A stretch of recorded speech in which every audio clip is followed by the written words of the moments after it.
Temmuz 2022'de oğlumla birlikte Venedik'teydik. Venedik'te bir sanat tarihçisi gözüyle gördüğüm ilginç yönleri, dikkat çeken yönleri sizlerle paylaşacağım.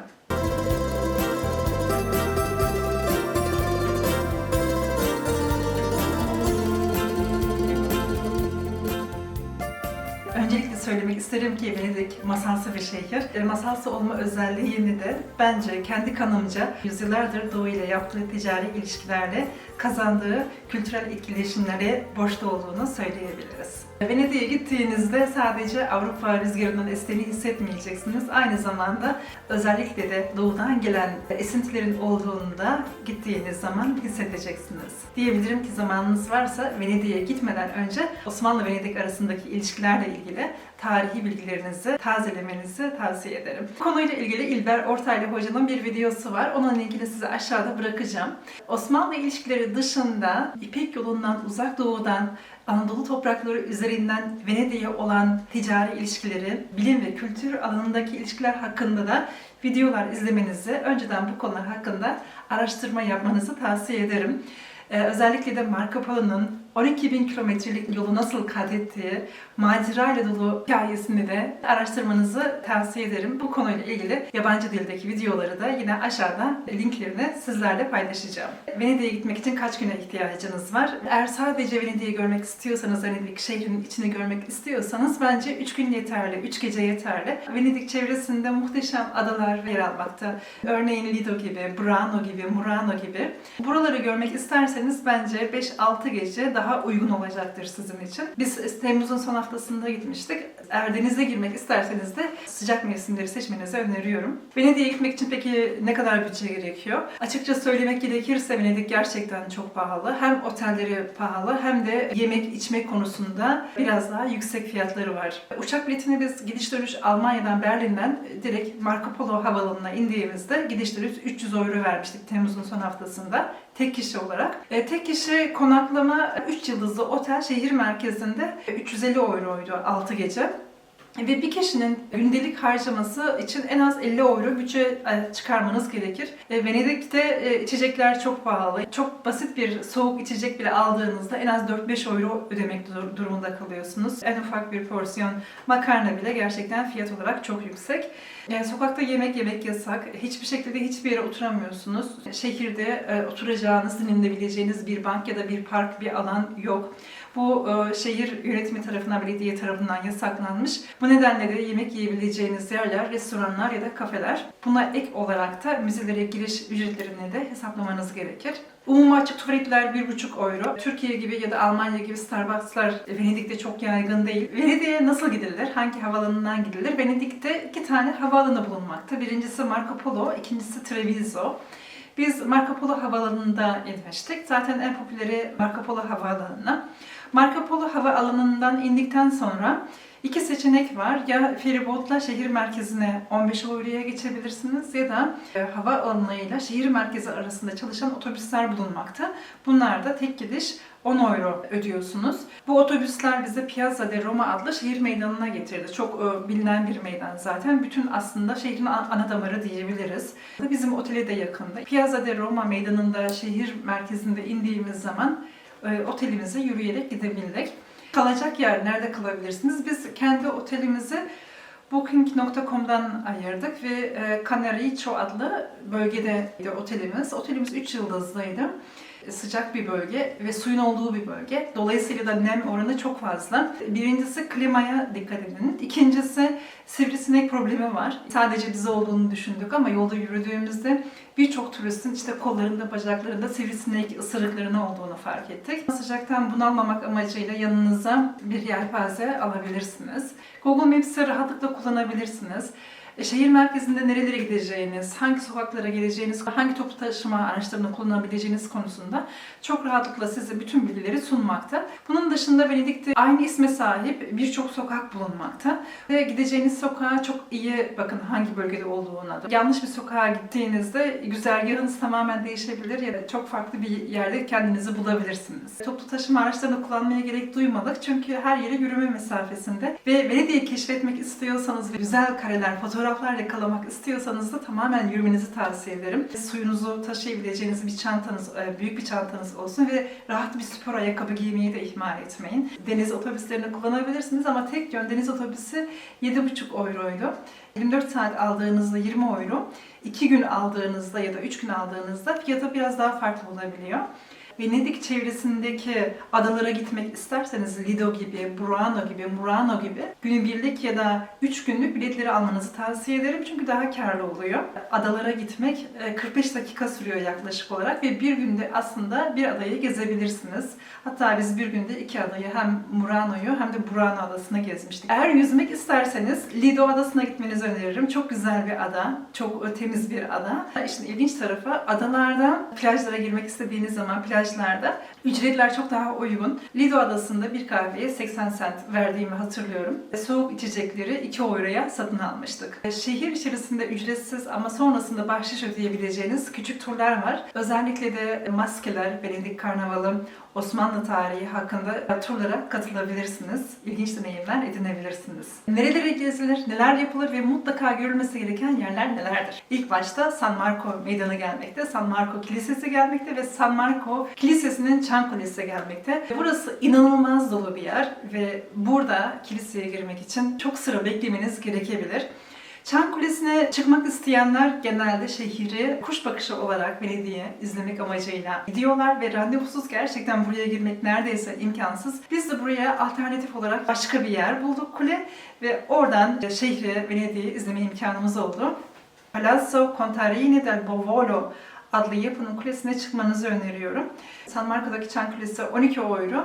Bizim gittiğimiz kulede 8 euro ödemiştik. Oğlum için ise 6 euro. Sanırım 24 yaşına kadar da 6 euroya bu kuleye çıkabiliyorsunuz. İlginç ve kaçırılmaması gereken bir fırsat diye düşünüyorum. San Marco Kilisesi'nin hemen karşısında Ducale di Venezia adlı saray bulunmakta. Burayı da mutlaka ziyaret edin ama burası için en az 3-4 saatinizi ayırmanız gerekebilir.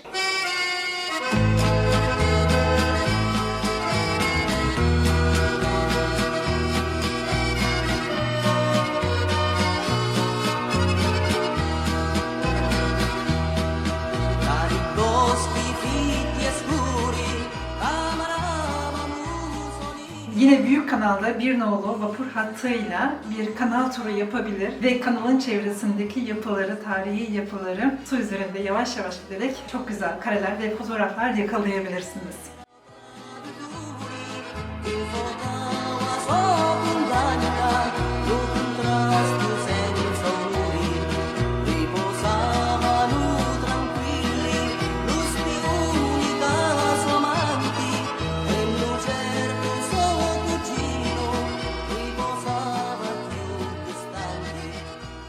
Venedik'e gitmişken yapılması gerekenlerden birisi de gondola binmek. Tabii ki gondola binmek pahalı, 80 euro. 4 kişi olduğu zaman bu ücreti paylaşabilirsiniz.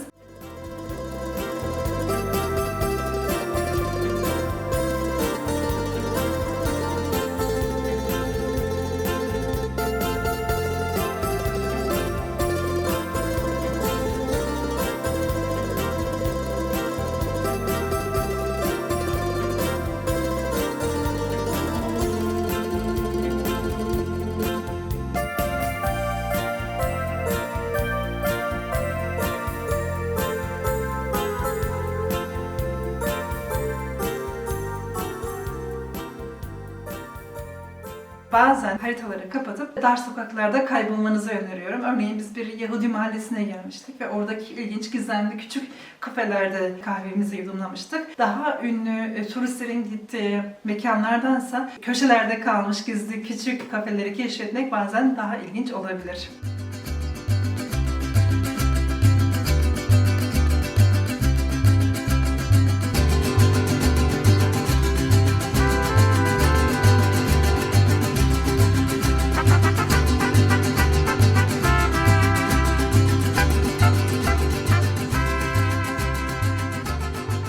Görmeniz gereken yerlerden birisi de Rialto Köprüsü. Rialto Köprüsü de aynı San Marco Meydanı gibi inanılmaz derecede kalabalık bir yer. Köprüye çıktığınızda herkesin fotoğraf çekmek için yarıştığını göreceksiniz. Fotoğraf çekmek konusunda zorlanabilirsiniz.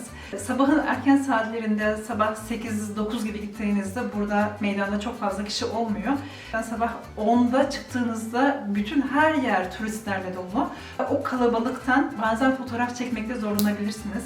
Rialto Köprüsü ve çevresi aslında bana İstanbul'daki Eminönü Meydanı'nı hatırlattı. Oradaki işte balıkçılar, meyve suyu satan satıcılar, kuyumcu dükkanları, deri çanta ya da deri ayakkabı dükkanları, esnaflar Eminönü Meydanı'nı hatırlattı. Ahlar Köprüsü ve Casanova'nın hapsedildiği hapishaneyi de mutlaka görün. Türk Hanı'nı görmeden sakın Venedik'ten ayrılmayın. Şimdi müziğe dönüştürülmüş. Daha öncesinde Türk Hanı olarak kullanılmaktaymış. Bu konuyla ilgili yine İlber Ortaylı Hoca'nın videosunu izlemeyi ihmal etmeyin. Venedik'e gitmişken Murano, Lido ve Treviso gibi yerlere gitmenizi öneriyorum. Özellikle de denize gitmek isterseniz Lido adası mükemmel bir ada. Biz 2 günlük bileti almıştık ve 2 gün boyunca Lido'ya yüzmek için gitmiş ve geri dönmüştük. Gayet yeterli bir zamandı.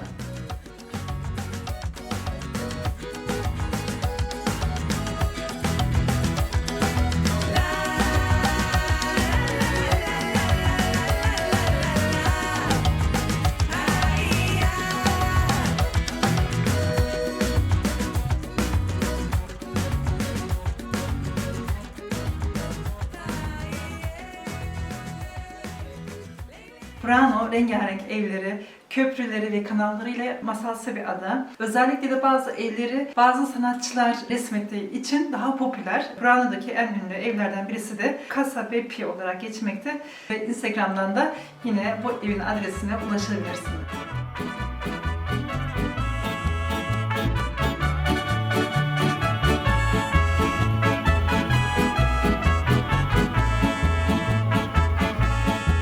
Yo voy a cantar esta canción para mi gente, con una pasión tan fuerte. Ay, ay, ay, ay, ahora sigo cantando y sigo gozando, yo sigo cantando y sigo gozando. Cam atölyeleri, üretim yerlerine ve birçok ünlü sanatçıya ait cam eserleri görmeniz için Murano Adası'na da gitmenizi öneriyorum. Venedik'te biz birkaç yerden hediyelik cam eşyalar almak istemiştik. Çin'den getirildiği söylendi. Orijinal cam hediyelik eşyalar almak isterseniz Murano Adası'nda almanızı tavsiye ederim.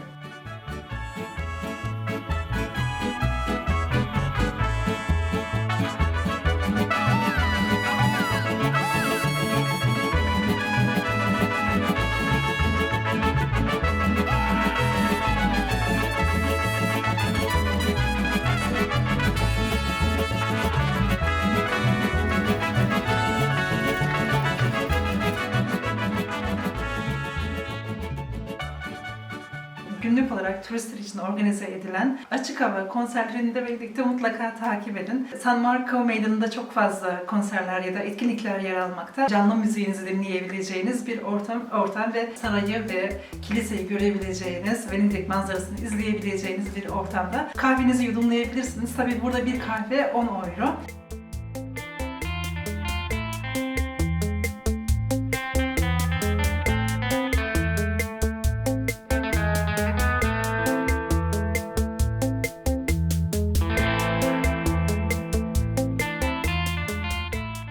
Venedik Karnavalı aynı şekilde çok ünlü. Maskeler çok ünlü.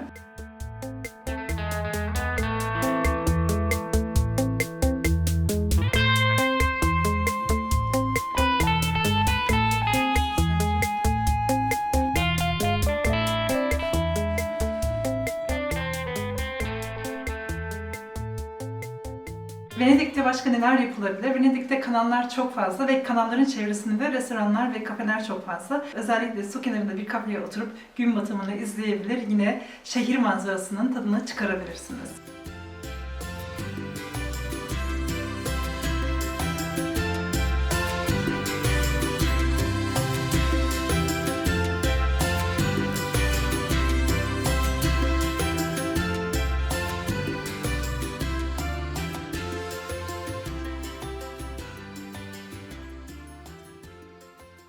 tercih edilen mekanlar San Marco Meydanı ve San Marco'nun biraz ilerisinde su kanalı bulunmakta. Orada gondollar yer alıyor. Burada çok güzel kareler yakalayabilirsiniz. Özellikle de gün batımını yakalayarak çok güzel fotoğraf kareleri çıkarabilirsiniz. Yine Rialto Köprüsü çok ünlü.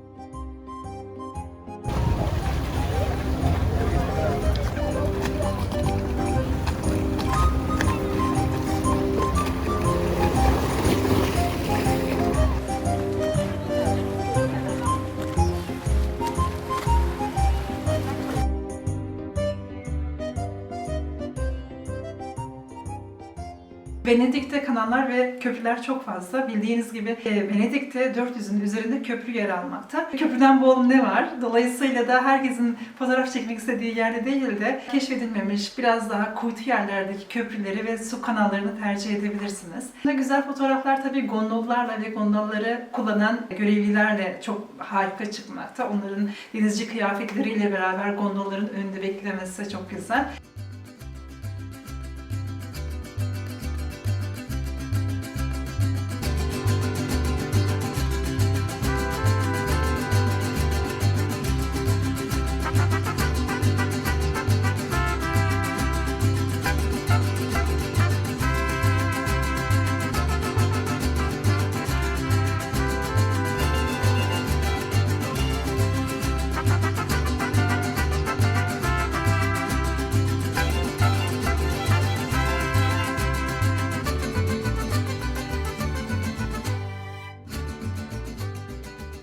Venedik'te ne yenir, nerede yenir ve fiyatlar nelerdir? Yerel restoranlar ve yerel kafeler Venedik'te çok fazla. Turistlerin çok olduğu bölgelerdeki kafelere gitmenizi önermem. Benim size önerim küçük kuytu yerlerdeki yerel kafelere ya da yerel restoranlara girmenizi öneriyorum. Hem fiyatları biraz daha uygun hem de daha ilginç şeylerle karşılaşabiliyorsunuz. Benim dikkatimi çeken Venedik'te ve herkesin de aslında ilk başta dikkatini çeken bir kahve sipariş verdiğinizde örneğin bir espresso 80 cent olabiliyor. Ama masaya oturduğunuz andan itibaren çalışan size uyarıyor. Masa fiyatı farklı. Size 1 euro ya da 2 euro daha ödemeniz gerekiyor diye. Ayakta içtiğinizde bir kahveyi ucuzla içebilirsiniz ama oturduğunuz andan itibaren kahve fiyatı değişiyor. Dikkat etmeniz gereken başka bir konu, 2 ayrı kafeye 2 ayrı günde gittiğimizde garson bize hesabı getirdiğinde içmediğimiz ayrı 2 tane içeceği de üzerine eklemiş. Zaten bir içeceği 5 euro olarak hesaplarsanız 10 euro fark ve biz şaşırdık.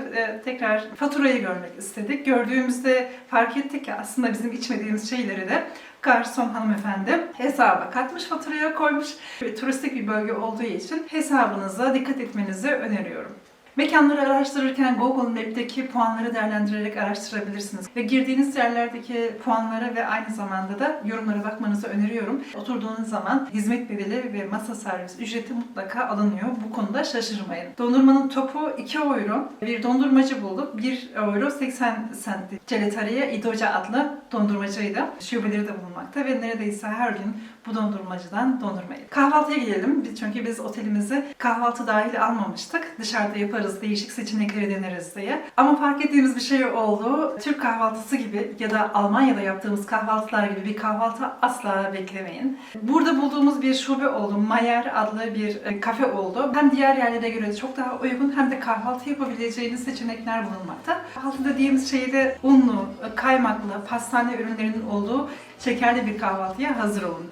Ayrıca ciabatta ya da pizza dilimi tarzında pide türü ekmeğin üstüne yeşillik, salam, balık, peynir ve domates koyuyorlar. Bunları ısıtıp servis yapıyorlar ve bunlar genelde 5 eurodan başlıyor. Bir kahvaltıya en az 10 euro ya da 15 euro vermeniz gerekecek. En iyi pizza diyemem ama pizza yediğimiz yer Antico Forno adlı yerde. Bir tane pizzaya 8 euro vermiştik. Küçük atıştırmalıklar da alabilirsiniz. Örneğin ciabatta, baget ya da bir dilim pizza alabilirsiniz. Cicette dedikleri bu dilim ekmek üzerinde peynir ya da mezelerin olduğu bu tür atıştırmalıklar var içecekle beraber. 8-10 euro ile bir öğünü bu şekilde geçirebilirsiniz. Havalar çok sıcak, içecekler de çok pahalı ama Venedik'in güzel bir tarafı bazı meydanlarda ücretsiz çeşmeler bulunmakta. Peki alışveriş, Venedik'te alışveriş nerede yapılır? Ne alınır? Eğer Murano adasına gittiyseniz mutlaka oradan cam hediyelik eşyalar almanızı tavsiye ederim. Çünkü çok ünlü. Hatta döndüğünüzde pişman da olabilirsiniz almadığınızdan dolayı. Deri çantaları çantaları görmüştüm. Örneğin ben kırmızı deri bir çanta almıştım ve 15 euroydu. Gayet de kaliteli, güzel bir çanta. Ayakkabılar dikkatimizi çekti. Zaten İtalya'da ayakkabılar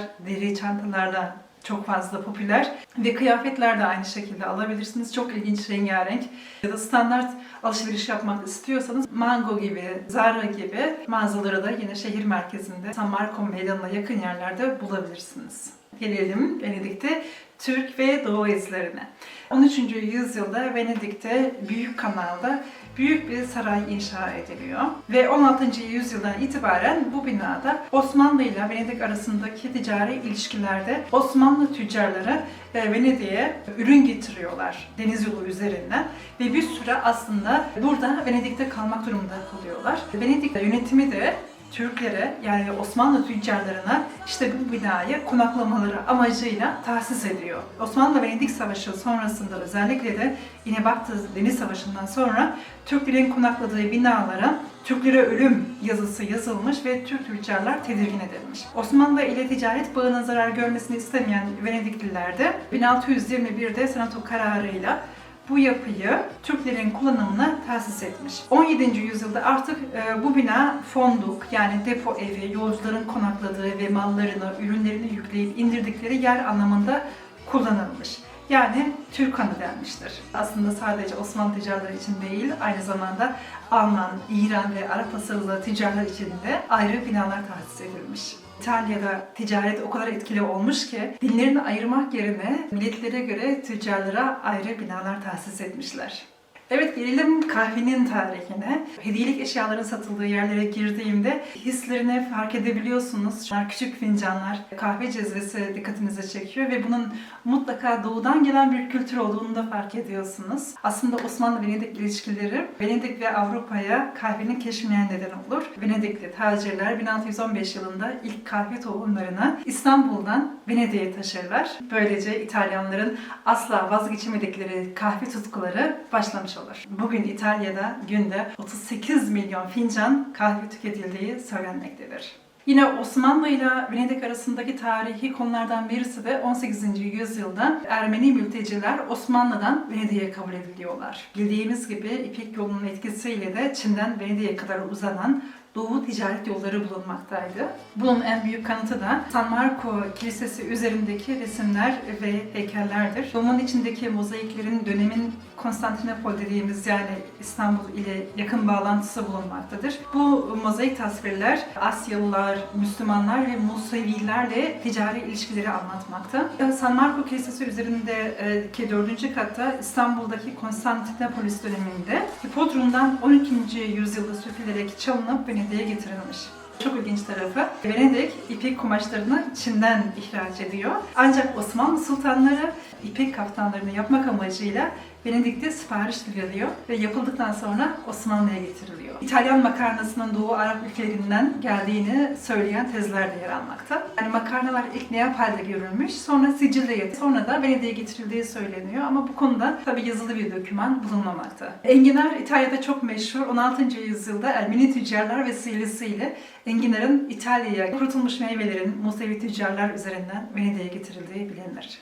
Neredeyse her şey aslında doğudan getirilmiş çünkü Venedik'te su kanalları ve köprüler dışında hiçbir şey yok. Çünkü ekilecek, biçilecek bir arazi bulunmamakta. Ve başta da belirttiğim gibi Marco Polo ve Venedikliler Orta Çağ'da Orta Asya ve Arap ülkelerine seyahat etmişler. Doğu etkilerini de bu nedenle, işte bütün bu anlattığım nedenler yüzünden binaların cephelerinde belirgin şekilde hissedeceksiniz. Venedik'i gezerken binaların cephelerine farklı bir açıdan bakmanızı da tavsiye ediyorum.